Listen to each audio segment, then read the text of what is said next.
I really believe that that's why we're put here. If there's something that we really, really love, it's something we're meant to do. Otherwise, you wouldn't really love it. Of course, we don't want to be doing things that are going to hurt people, and we don't want people hurting themselves. But there's something that you really love, something that's your passion. Why not? And who gives a rat's patootie whether or not anybody else likes it or thinks you should? Cue music. Places, everybody, places. We're starting in 3, 2. Welcome to the Autoimmune Hour, where we look at the rise of autoimmune disorders.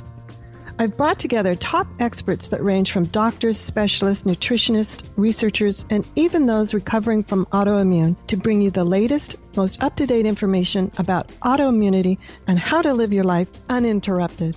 Thank you for joining us here on the Autoimmune Hour with Sharon Sayler. Always seek sound legal, medical, and or professional advice regarding any problems, conditions, and any of the recommendations you see, hear, or read here on the Autoimmune Hour, Understanding Autoimmune, and Life Interrupted Radio. Now, we don't want you to worry about taking too many notes, so you can join the Autoimmune Hour's Courage Club, and we'll send you the transcripts and show notes from every episode. Sign up now at understandingautoimmune.com. Now, back to your host, Sharon Sayler. Welcome, everyone, to the Autoimmune Hour. I'm Sharon Sayler from SharonSayler.com, and as always, it's my honor and pleasure to be with you here on another brand new episode. I am so excited because I'm going to talk to a return guest, my dear friend Liberty Forrest in the UK. This is a pre-record because I'm up bright and early, and she's staying up on her side of the pond to bring this to us, so we didn't have to meet in the middle of dark 30 to do it live. So anyway, I really wanted her on because there's a side of Liberty a lot of people don't know, although I think a lot of her friends have been encouraging her to let this side out a lot more, and we could all use it. She's known as I got to read this because I love this, the mindset mastery coach with the really dumb jokes. Some of you may remember Liberty's been on the show before, and she hasn't ever let that side out of her. But I just said, it's time. I think we're all needing some really dumb jokes, and we're needing some ways to brighten up our holidays if we're going to be doing it. Sometimes people will be alone and other types of things, distant from each other. So let me just give you a little bit bio about Liberty if you haven't heard her bio before. She's an award-winning author, speaker, and a contributor to the Huffington Post and Thrive Global. I can't talk, and it's too early this morning, Liberty. She is also a senior contributor to SportsEdTV and has written articles for more than 50 publications around the globe. She's also written several books that cover a range of personal development topics with focus on the power of the mind.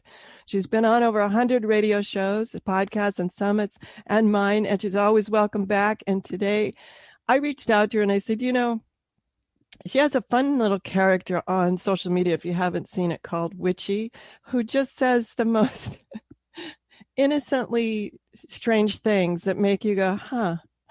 And I love Witchy so much. Anyway, I'll bring her right on. Liberty, thanks for being on the show. Well, thank you so much for the invitation and for that great introduction. Gosh, you make me want to meet me. Liberty has a side of her that if people have seen Witchy's on, like I said, social media and Patreon, and just has brought so much levity to different lockdowns. And I'll just say that for me, the continually what the heck is going on 2020. So always having a little levity and affirmations and positive thinking really help. And I know here in the States, we're entering some of the news media are saying, really dark days. So Liberty, let's talk a little bit about positive mindset, and then we'll get into some of these dopey jokes. Sure. Well, everything really starts with your perspective on anything. That's all about how you choose to view something, which is about the thoughts that you think. You can choose to look at a situation as being miserable and awful, or maybe there's a lesson in it, something you can learn from it. There's always a bright side to everything. There's always something to be grateful for, always something, I think, to kind of give some balance. If all you look at is all the dark misery over here, you can add a little bit of lightness, and guess what? You get some balance. I agree. And yet sometimes, gosh, I've actually taken to turning off most of the news. I'll give myself a little dose of just like, so I stay somewhat in touch. But after that, I'm like, no, I'm done. I just realized that I'm really much more emotional about things these days.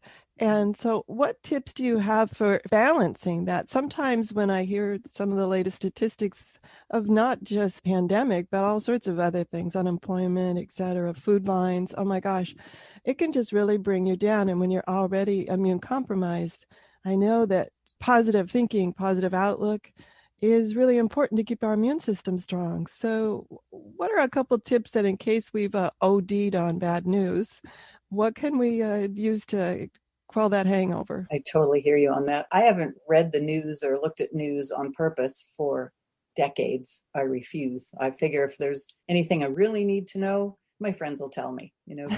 It's going to be like Armageddon a week from Thursday after lunch. Somebody will tell me, and I don't need to worry about it. So the rest, I can't cope with it. So that's number one tip. Stop reading the news. Stop watching the news. Zip through your social media feeds as fast as you can. In fact, maybe don't even bother with the feed. Just go to the specific people that you want to check in on. Because as you're scrolling, you're going to find all kinds of, oh no, misery, and who needs it? So my first tip would be just avoid all bad news like the plague as much as you can.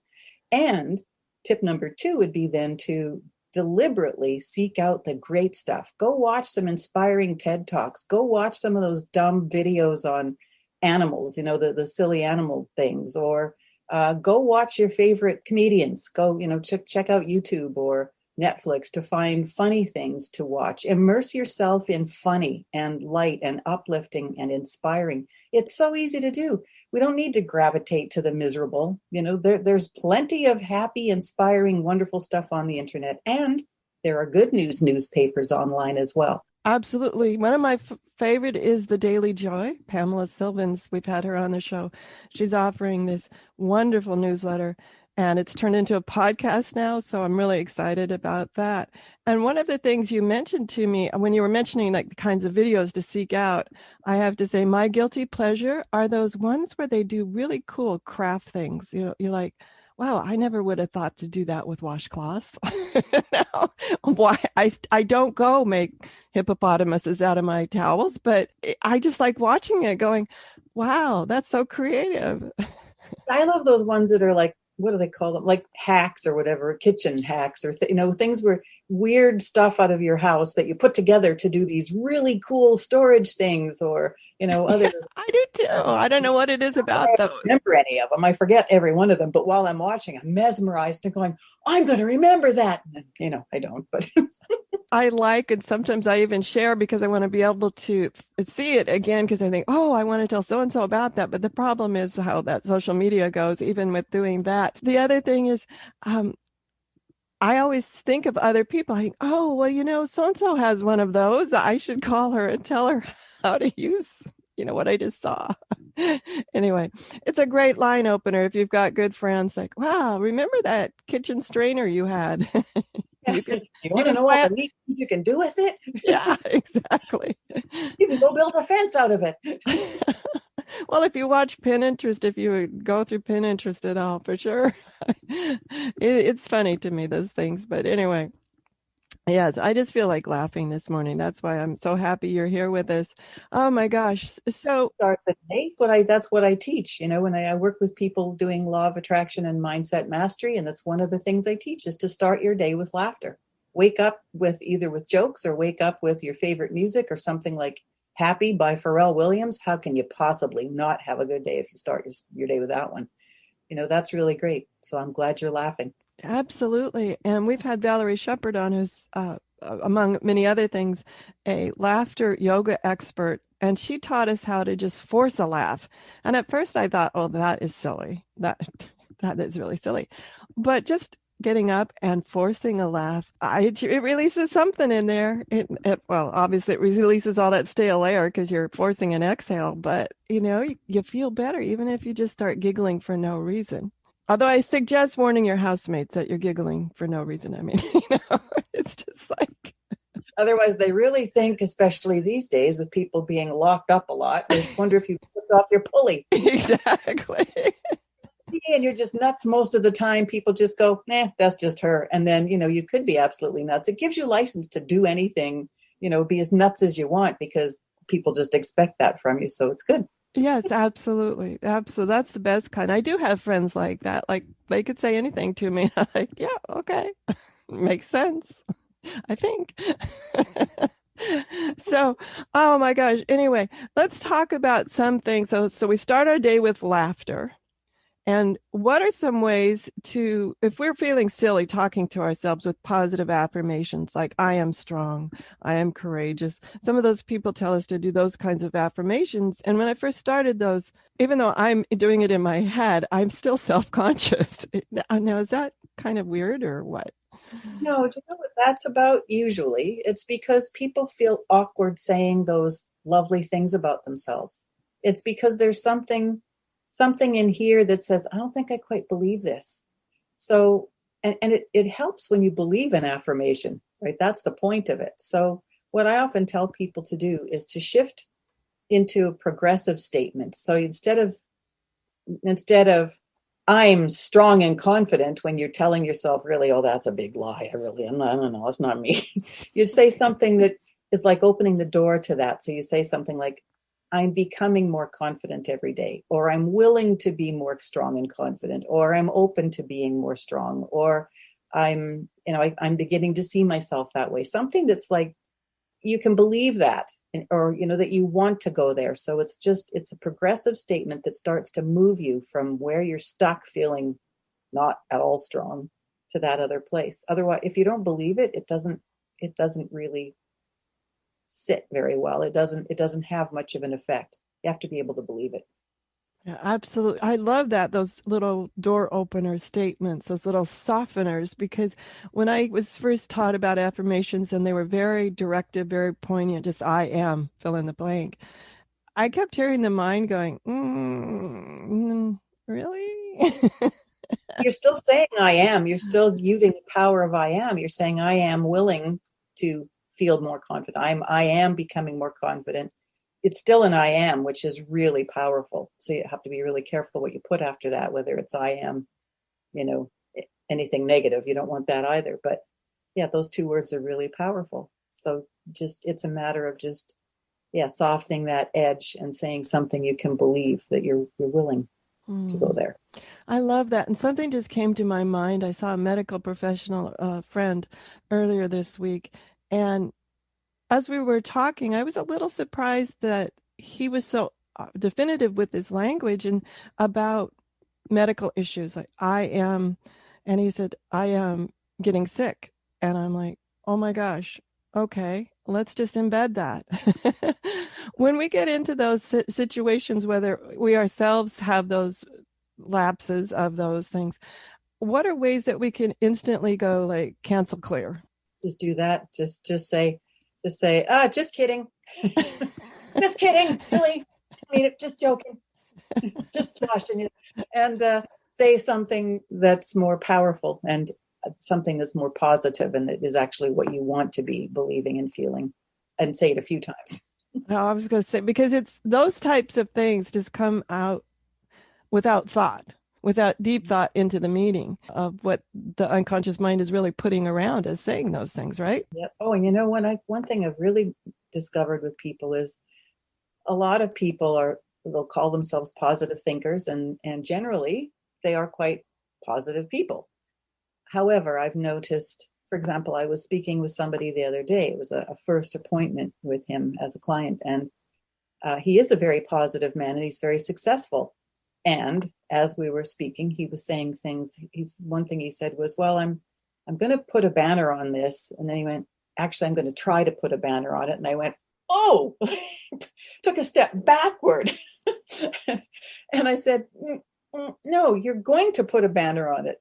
And somewhere else in the conversation, there was, he said, I have this tough goal, but, I'm going to make it work. And I went, oh, Why would you choose to have a tough goal? Well, it just is. Well, why don't you look at it like it's a simple goal, an easy to achieve goal, or, look at it in a positive way? Well, because I work really well under pressure. When it's hard, I work really well. And I said, why do you have to make it hard for yourself?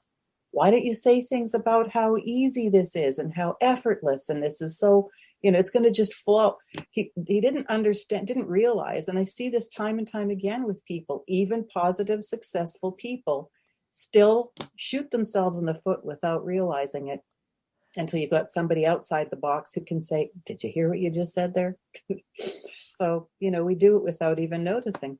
Well, taking that one step back, even him saying, I have to work hard to be successful, not just that this is a really tough goal, but if we take that one step back, it's how can we frame it that we are great workers, but that it's not about the hard work that creates the goal, or that Exactly. that achieves the goal.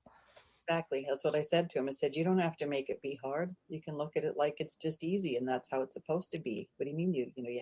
Well, I work well when it's hard.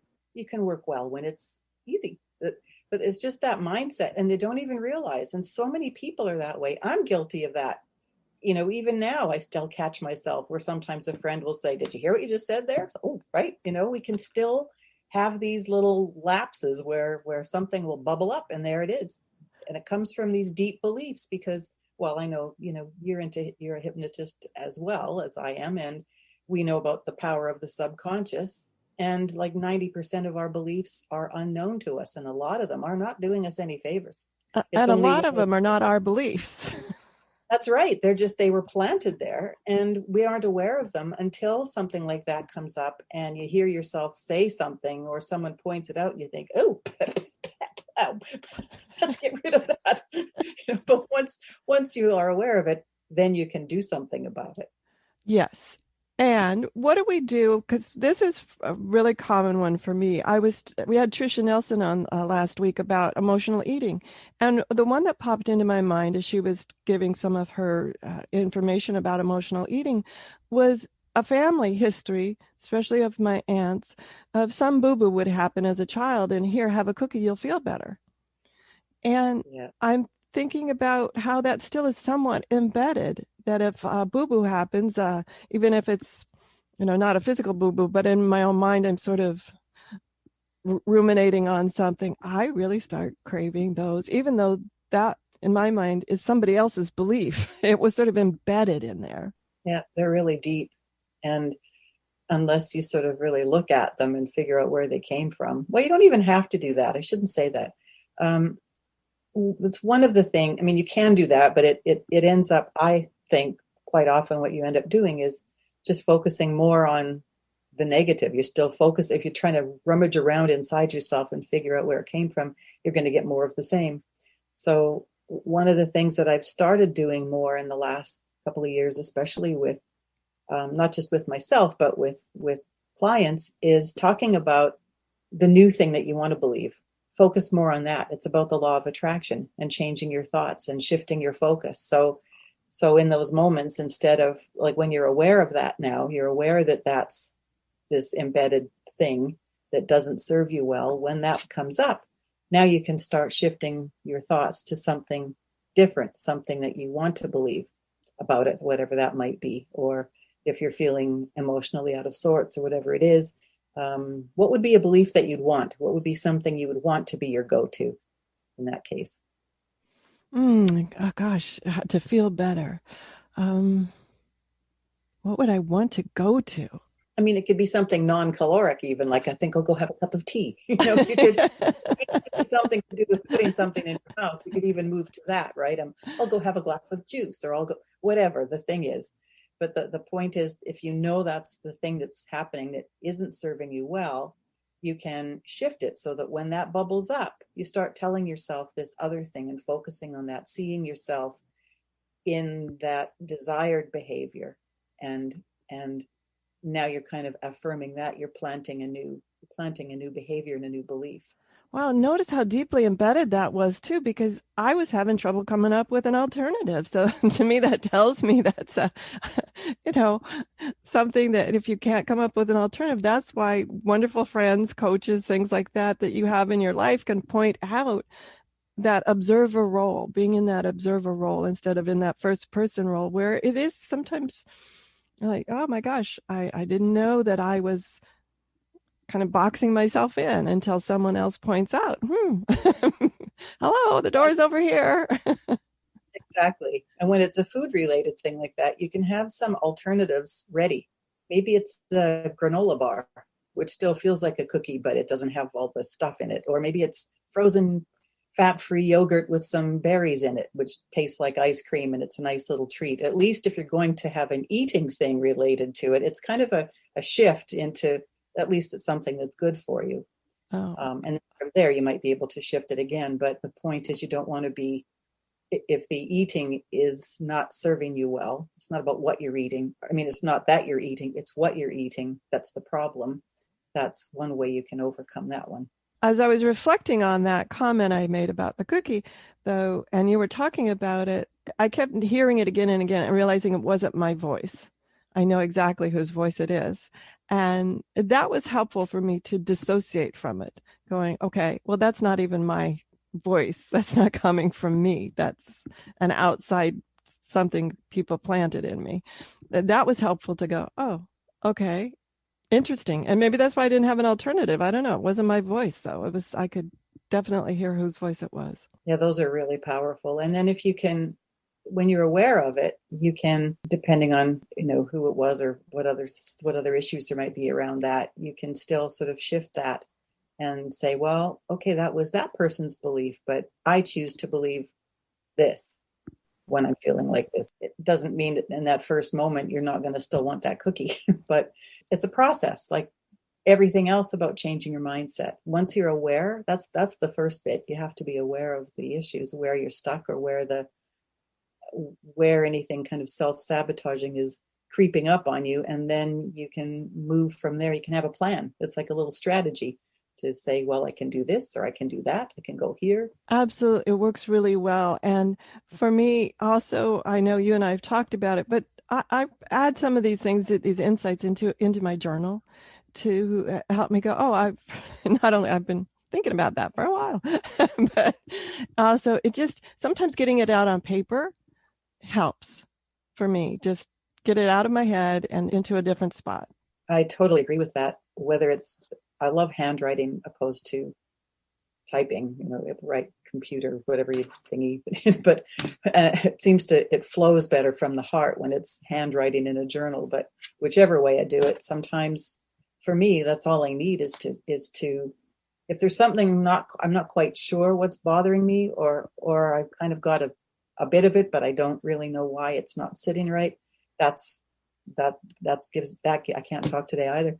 That gives me the clarity I need. Just start to write, and then all of a sudden, bang, there it is. Sort of an awareness or connecting the dots. And sometimes that's all it takes for me, is to see it in whatever color and white. And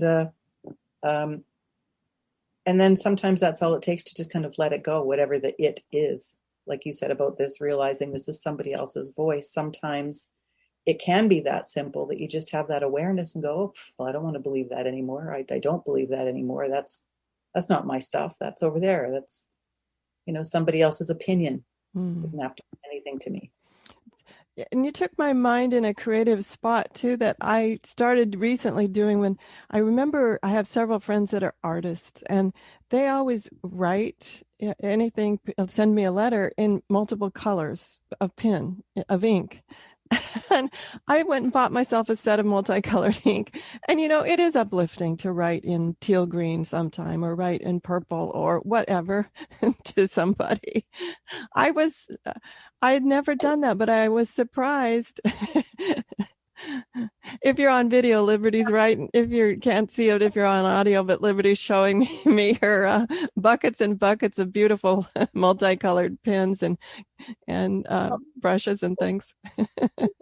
And that's because she does these great cartoons from Witchy. I wanted to take a quick commercial break. So we have plenty of time, but when we come back, we're going to talk about why Witchy. So we'll be right back.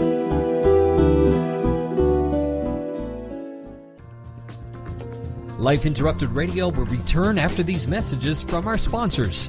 It's great sponsors like these that keep this show coming to you every week. Be sure and stop by lifeinterruptedradio.com to learn more. Your conscious lifestyle on steroids. OMTimes Radio. IOM FM. Hello, I'm Lisa Berry. Join me every Monday at 1 p.m. Eastern Time for Light on Living.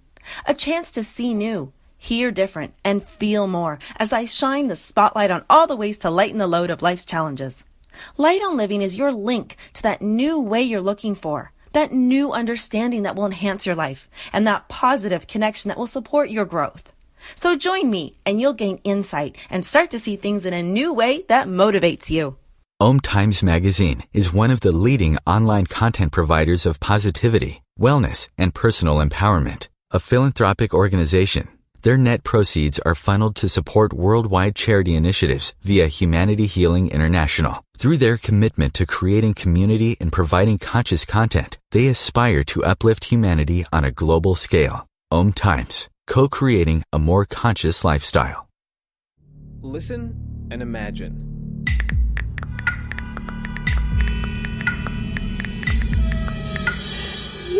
It takes 5 seconds to send a text, and for those 5 seconds, you're driving blind. Life is worth more than a text. Stay alive. Don't text and drive. Visit StopTextStopWrecks.org, a message brought to you by the National Highway Traffic Safety Administration, Project Yellow Light, Noise, and the Ad Council. Hi, this is Sharon, and of course you know me from here on the Autoimmune Hour. Maybe you don't know I'm also an author. My latest book is for kids. It's Pinky Chenille and the Rainbow Hunters, a winner of a 5-star reader's favorite review.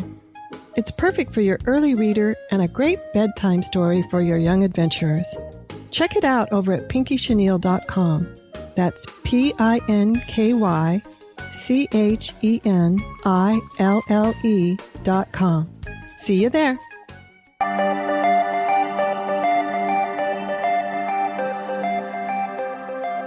Welcome back, everyone, to the Autoimmune Hour. I'm Sharon Sayler from SharonSayler.com, and tonight we're here with Liberty Forrest. She's an award-winning author, speaker, and contributor to Huffington Post and Thrive Global, and she's a senior contributor at SportsEdTV. And she's been in over more than 50 publications around the globe and has written several books, and I could go on, but I wanted to give plenty of time here. Oh, I don't know how long Witchy's been around, but I am just through this past 2020, Liberty, enjoying your little character called Witchy and her insights and trials and tribulations of trying to understand a world, especially now since we're all kind of going, huh? So tell us, what was the inspiration for bringing this character to life? Well, she had a kind of an interesting start, actually. She was developed. She was actually going to be doing reviews on YouTube for vegetarian and vegan and sort of natural health products and foods and things like that because of her backstory. You know, she had this secret trauma that she will never tell anyone about, and she was living in the Transylvania forest. And some terrible thing happened, and she says, it forced me to become a vegan. Oh no, there is no real food on that diet in which she is starving. So she doesn't like it at all. Anyway, but I ended up putting her sort of aside. There's sort of more story about that, but she kind of just sat back for a while. I was busy with other things, and I was moving back to the UK, and I knew that Witchy was going to find a home somewhere, but I wasn't sure where. Then I started thinking maybe when I get back on the stand-up stage, it'll be as Witchy. So I got the blue wig and the purple hat with the big spider on the front. She's terrified of spiders. And she wears this purple hat with the spider on it. And she says, that's my desensitization therapy. I know it's up there, but I don't have to look at it. So she's trying to overcome her fears. She has lots of fears. She had to leave the Transylvania forest because when she couldn't, being a vegan, she couldn't use eye of newt or bat wings or anything. So all her spells were going wonky. And then the other witches laughed her out of the forest. So she ended up packing up her cauldron, her toothbrush, and her stamp collection, she says, and moved to England. So now she's trying to learn how to live in this new place and this new life, and everything is different. So that's her backstory. So as I was saying, I was thinking she might end up on the stand-up stage instead of me. So I got the wig and the hat and the dress and the whole thing. And then, long story short, I had a personal, I guess we'll call it something of a, I don't like the word crisis, but things kind of reached a low point for me. About a year and a half ago, I was having, I went through something personal that was very unpleasant. And what I really needed was humor. And I'd forgotten how much I used to have, how much that was a part of my life. When I was raising my 5 kids, I was always being silly, always goofing around with them and their friends. And just as far back as I can remember, even being a kid, I would draw silly pictures. And I just loved drama class where I could be goofy. And I was the class clown when I hit about 13 years old. And I'd just forgotten how much humor used to be part of my life. It hadn't been funny for a long time. Things had been quite difficult for me for a period of time. So out came Witchy. I don't really remember the moment or how this started, but I thought I need to do something with her. And I kind of went from the thought of Witchy and needing humor. And all of a sudden I was drawing these cartoons one day. It wasn't even like a decision. I don't remember really how it happened. I just remember thinking, I need to feel better. I need to laugh. And Witchy's going to do it for me. And I just sat there and drew these dopey pictures. Like the first one was this square, like a jiggly looking square. You can see little jiggle lines around it, a cube. And at the top, it says tofu, and the little arrow pointing to it. At the bottom, it just says why with a question mark. that was her first one, because she, hates this vegan diet. And then the next one was a picture of sort of just a scribbled pencil drawing, the back of her in a bed with her little hat in her bed. And you can see one arm coming out of the bed, and she's throwing the alarm clock across the room, and it just says mornings are stupid. And it just, so her first 2, it just went from there. I just started drawing these things, and I stuck them on Facebook, and she's got her own Facebook page called The Witchy One Rocks, because the Witchy one was taken. So yeah, I just started drawing these goofy pictures and posting them, and people have been really loving her. They see, there is more to Witchy than a lot of people will see, and you have spotted it. You see that I think you have said on occasion that you see this wisdom. Yes, she does. She has a lot of wisdom. And I remember being surprised that other people are getting it, because that's kind of, I want her to have a message, and her mission actually is to light up the world with hope, healing, and humor. She's actually now been incorporated into my coaching work with people doing law of attraction and mindset work, which is lots of fun. That's her mission. And I have big plans for Witchy. Well, she's already doing great things in the world. And one of the lessons that I've learned from watching Witchy develop and continue to grow was just following this idea that you had, this passion you had. I remember when you mentioned her to me a few years ago, and it was just this little cell of an idea, this little tiny thing that has continued just to multiply and grow and grow. And I just have so enjoyed 2 things, the creativity and watching you blossom as you embrace your creativity, as well as just from afar looking at, okay, this was just this little tiny seed of an idea. And how I really want to encourage us all that during these times, well, maybe we're isolated or feeling isolated, wander into these little seeds of our ideas and which one needs to germinate right now. Yeah, that's so important. I think when you connect with something that makes you feel good, it just completely changes. It just changes your life so much. And That's what Witchy did for me when I was really feeling lost for a while because of what was going on. And she just lit me up. I could sit for 8 or 10 hours on my bed with my pencil crayons and felt pens around me. And I would just sit there and giggle doing these dumb jokes on, drawing these little pictures, making jokes or taking jokes and turning them into these pictures. I would laugh and giggle for hours. And then I'd look at the clock and I could not believe it had been that long. It felt like maybe 2. Wow. Okay, now I'm going to put you on the spot, Liberty. Does Witchy have a dopey joke for us? She really does. She'll always have a joke for anybody. Shall I get her for you? Yes, absolutely. We'll call out the little crazy blue-haired nut bar.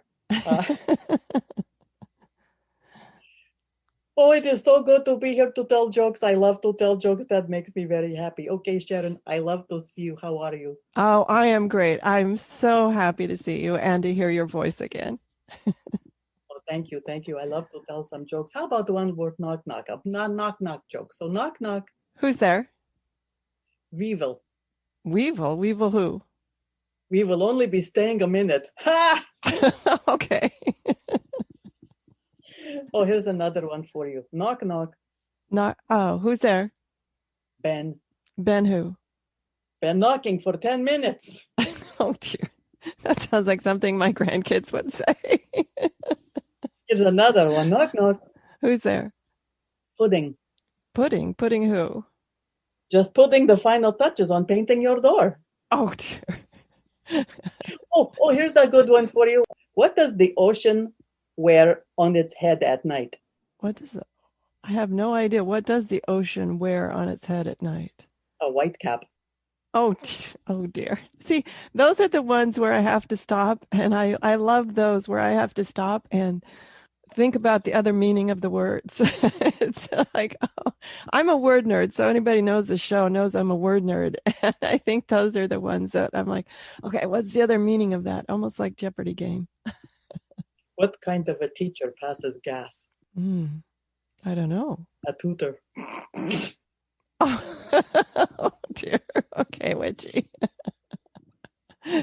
What tips, Witchy, do you have for people to explore their own creativity and get out of their head and be able to be okay with dopey jokes? I know you do these daily doses of dopey, and when you look at Liberty's LinkedIn, it says the mindset mastery coach with really dumb jokes. I'm like, wow. So what does it take to be able to? What are some tips you have for people to say, you know what, I'm stepping into that. That's who I am, but I've squashed it. So I'm stepping into it for the rest of 2020 into 2021. Are you asking Richie or you want me to get Liberty? Both of you can be in the room. Well, I'm going to just speak up here and say, I just think if there's something you really love to do, just do it. I mean, I really believe that that's why we're put here. If there's something that we really, really love, it's something we're meant to do. Otherwise, you wouldn't really love it. Of course, we don't want to be doing things that are going to hurt people, and we don't want people hurting themselves. But I mean, if there's something that you really love, something that's your passion, why not? And who gives a rat's patootie whether or not anybody else likes it or thinks you should? That's one of the biggest obstacles in my experience. It's one of the biggest things that holds people back, as well as, this one drives me absolutely nuts.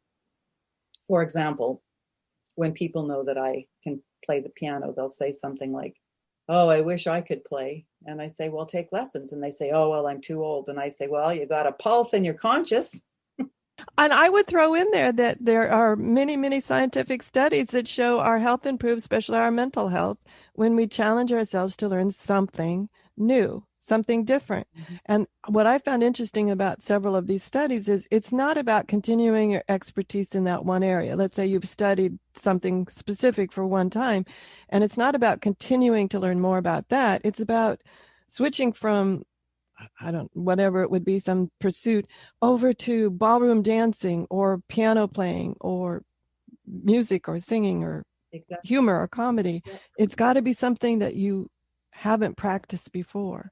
And I'm always fascinated how that not only improves the mental health, but also the physical health. Absolutely. And I think that's one of the biggest obstacles is people just think they can't learn after a certain point. And that's why I always say that to them. They'll say, well, I'm too old. No, if you have a pulse, you can learn anything new. You can try something. You can, why wouldn't you? I mean, I think the worst thing would be to get to the end of life and have regrets about what you didn't try or what you think would have been fun, but never dared do. Absolutely. Or what you let somebody talk you out of. Mm-hmm. I have many people say, oh, I was going to write a book, but so-and-so said it wasn't, it didn't sound like an interesting topic or whatever. I was like, sit down, write it. Even if it takes a while, write it. Do what you want to do, whether it's creative too. I was thinking of a couple of times in my life where I knew someone really a fantastic teacher, fantastic instructor in the sciences, but always wanted to build furniture. And I'm like, finally, if it was, I don't know, probably 6 or 8 years ago, started building furniture. And now that's taken off and he couldn't be happier as a furniture builder now. It's like, oh, bravo. Yeah, I think that's a beautiful thing. And I think with Witchy, it's just brought me so much joy, and she's bringing lots of joy to other people. And she's got a Patreon page now. She's got patrons who love her and want to support her in her journey and her mission to make people laugh and to bring some humor and some healing to the world, because humor is really healing. When we allow ourselves to just relax and have fun and laugh, I mean, we know there's all kinds of proof about that, creating feel-good hormones and endorphins and all those good things. Like you said about Valerie with the laughing, that is very healing. And I just think, and being creative, whatever that means to people, some people find being really organized, like me. I actually love really being organized, but whatever it is, you can be creative in your organizational skills. You can be creative if you're a great brainstormer and you love helping people solve problems. There are all kinds of ways that we can be creative. And that's how we get to express who we really are. That's how we express, I would call it our spirits, or, your soul really is. It's kind of the expression of who you really are, is your creativity. It's funny that you brought up organization. As Liberty knows, I moved recently and parts of it are still slightly disorganized. And I spent the past couple of days, it was rather a quiet time, and I spent the past couple of days got a new closet system put in. And I was like, oh my gosh, just having the system put in. I know, just having the closet system put in, it's still, at the time, 2 days ago, it was empty. That made me feel better. And then over these last 2 days, I've been sorting and purging and putting things in my brand new closet system.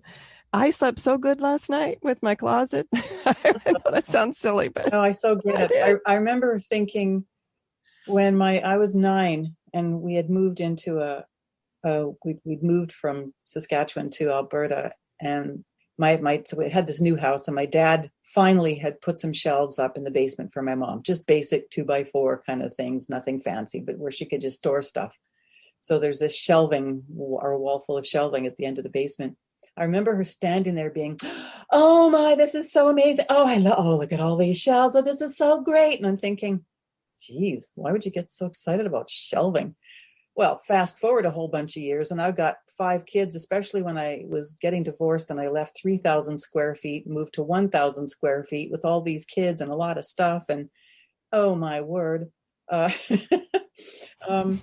Shelving and storage became a really big deal for me as I got older and had more kids. But yeah, I get what you're saying. I love cleaning out closets and drawers, and it's just such a great way to clear the energy in your home and in your life. It just, But now that I'm a real minimalist and don't have much stuff because I've practiced feng shui and I don't hang on to things anymore, I never really get those satisfying closet clearing moments anymore, which is really sad. Go find somebody's junk drawer. Knock on doors. Do you have a junk drawer? Can I help you clean your attic? Oh, that'd be great. Exactly. Oh my gosh, we're down to the last 10 minutes. I need to take my final quick commercial break here. And when we come back, we'll talk to Liberty a bit more and just find some more humor. And I don't know where we'll go. I just always love wherever journey we're on with Liberty. We'll be right back. Your conscious lifestyle on steroids. OMTimes Radio. IOM FM. Change and growth are part of natural life and also part of your spiritual life. Everyone needs support and guidance, especially during life passages. Upgrade yourself with the OMTimes Experts program. With OMTimes Experts, you have access to the best intuitive coaches, spiritual teachers, counselors, astrologists, and oracles. Our team was carefully selected so you can trust. Find out more at experts.omtimes.com. Grab a cup of tea or a glass of wine and tune in for inspired conversations with publisher Linda Joy on Tuesdays at 2 p.m. Eastern. Linda creates sacred space for leading female luminaries, empowering authors, heart-centered female entrepreneurs, coaches, and healers. A soulful venue where guests openly share the fears and obstacles they've overcome, wisdom and lessons learned, and the personal journey that led them to the transformational work they do in the world. Inspired conversations to empower you on your path to authentic, soulful living. Research shows we apologize up to 10 times a day, and most of the time, we say sorry as a response to someone else's mistake. What if we thanked people instead of all that unnecessary apologizing? So instead of saying, sorry, I'm rambling, you say, thank you for listening. Join us at ProjectForgive.com, a free, non-religious resource on global forgiveness. Welcome back, everyone, to the Autoimmune Hour. I'm Sharon Sayler from SharonSayler.com. And tonight we're here with Liberty Forrest. And as you've been hearing, she's just an amazing woman. She's an award-winning author, speaker, and contributor to the Huffington Post, Thrive Global, and is a senior contributor to SportsEdTV, among so many other things. You can find out more about her at libertyforrest.com. And she's also on social media. You can also look up the Witchy One Rocks on Facebook and find out what we're talking about there. And also follow Witchy on Patreon. And so anyway, Liberty, we're just down to the last, wow, my gosh, 9 minutes here. What are some final thoughts you have? I know we're coming into a holiday season. A lot of people are feeling kind of gloomy. A lot of us had Thanksgiving via video conference. So what are your thoughts about what we can do to just keep the lightness in our heart and our head during these winter months and the holiday season? Well, I think basically just what you just said, more of the same. A video conference or video call conference, I guess, isn't great when it's a family thing, but yeah, I guess that is a weird word. To another, we can't help calling it that, right?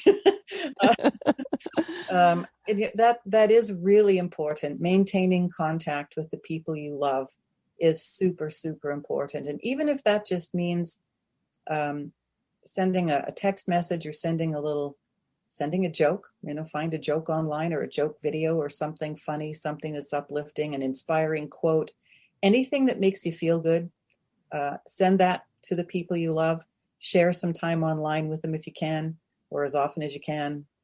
And it isn't ideal. It's not what everybody wants. It's the whole planet is really in turmoil. But I guess the one thing that I think can be a bit of a consolation is understanding that we really are in this together. When you kind of think, it isn't just me and it isn't just my family, it's everybody. The whole world is feeling this. And for me anyway, there's something in that kind of brings some comfort. It makes me feel less isolated to know that in my isolation, the rest of the world is also isolated, and it makes me feel not so alone. That might sound a little weird, but that's kind of how it hits me anyway. Well, I know here at the Autoimmune Hour, one of our statements, and it's very true and deep in my heart, is you are not alone. When I first got my diagnosis, first off, I'd never heard the word, but I felt the only one. I didn't know where to turn, who to turn. And so there is something about knowing that going through this together as a community, and being able to bring people together as a community is really important. And that's what I like about Witchy, even with her dippy, her dopey jokes, is that I can see that there's a commonality there, that we're all laughing at the same thing. And that's one of the things I appreciate about that.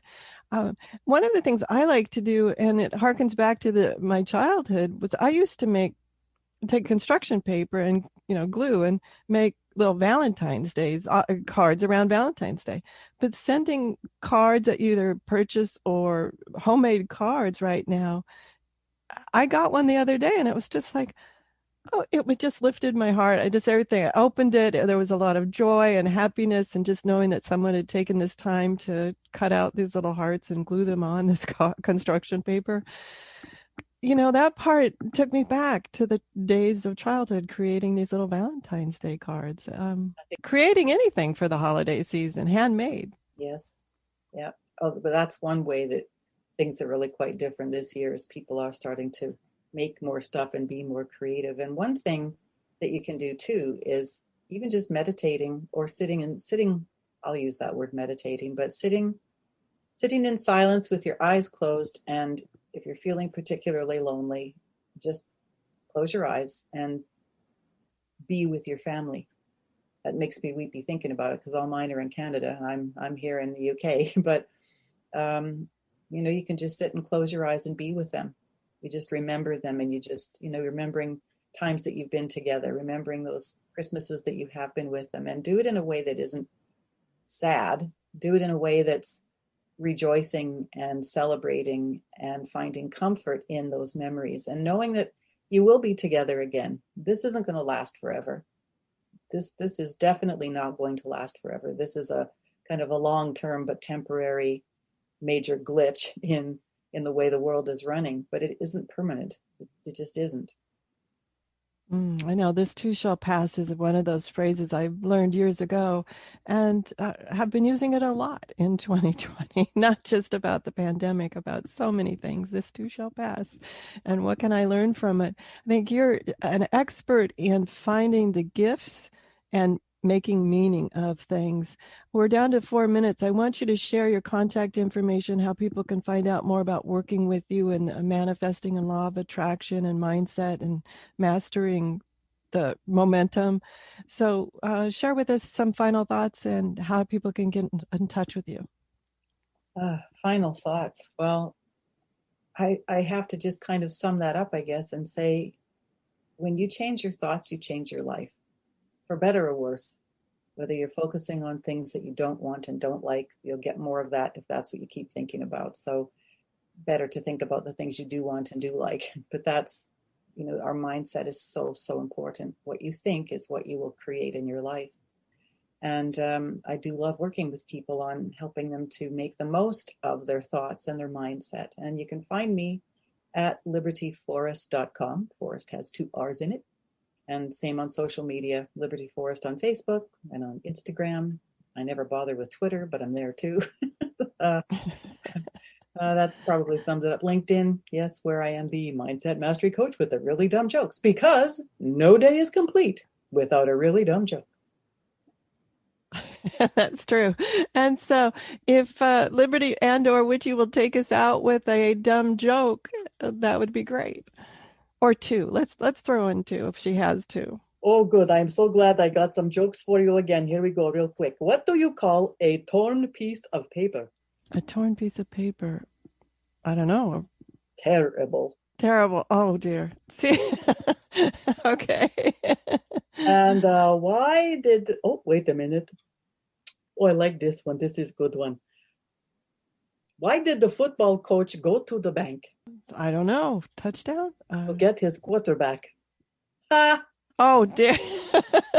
They could really use that now. There's a real shortage of quarterbacks, I've heard, here in the U.S. They really could. I got one more quick one for you. What has 8 legs, 9 eyes, and 20 hands?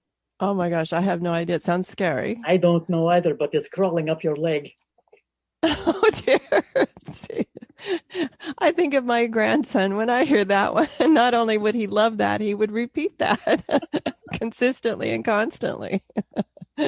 So anyway, everyone, that's Liberty Forrest. She, as you could tell, she's just brings light and delight to everybody she meets.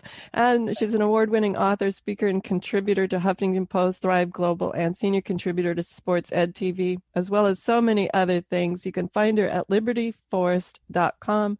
Her last name, Forrest, has 2 R's in it, so be sure and check her out that way. Thank you so much, my friend, for helping us see the lighter side of things during this time and being able to lift our spirits up as we come, through this time. And it's the holiday season. So appreciate you and wishing you a wonderful time for the holiday season. I know we'll chat really soon. So everyone, have a great week, whatever your adventures. Join me next week for another brand new episode as we just continue to explore all things wonderful. And I always say hope and help for those with autoimmune, including your caregivers and anyone else around you. So many times, like this show we just had, it's not about just autoimmune. Share it with your family and friends. Anybody can find great things that Liberty just shared with us to uplift their spirits during this time. Stay well, stay sane, I like to say these days. Enjoy. The information provided on the Autoimmune Hour, Understanding Autoimmune, and Life Interrupted Radio, including the websites understandingautoimmune.com and lifeinterruptedradio.com, plus social media, is for educational purposes only. What you read, hear, and see on the Autoimmune Hour, Understanding Autoimmune, and Life Interrupted Radio, and its websites, and other media outlets is based on experience only. The information should never be used for any legal, diagnostic, or treatment purposes. Always seek sound legal, medical, and or professional advice regarding any problems, conditions, and any of the recommendations you see, hear, or read here on the Autoimmune Hour, Understanding Autoimmune, and Life Interrupted Radio.